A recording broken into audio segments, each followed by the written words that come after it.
اللقب شنو كابتن؟ هذا الموسم الصفري اللي راح نشيله هالموسم، لان هاي البهايم اللي وراي بس ركض ببلاش. هذه صحيح ذكاء اصطناعي، اما قادرة تسير الليلة هذه قادرة تسير. برشلونة هيرب على ريال مدريد 4 نقاط. 4 نقاط. لو خسر الريال اليوم ولا تعادل انسى الليغا، انسى الدوري يا تشافي الونزو.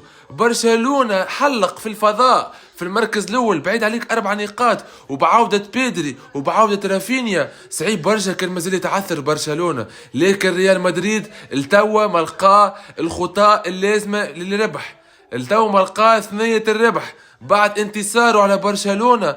الفريق قاعد يعاني، هزيمة مع ليفربول، تعادل مع فايكانو، خسارة أخرى. الريال في ثنية خطيرة، إذا كان ما ينتصرش الليلة صعب برشا انه يخلط للدوري الاسباني، وكيف حتى تشافي الونزو باش يزيد يدخل في ثنية صعيبة برشا. دونك انتصار اليوم للريال يخلي ثنية متوازنة ويرجع الريال للسكة، لكن اي تعادل او هزيمة لريال مدريد الليلة باش تهز الفريق في ثنية صعبة. ريالي راني مانيش ننبر، اما هذه الحقيقة.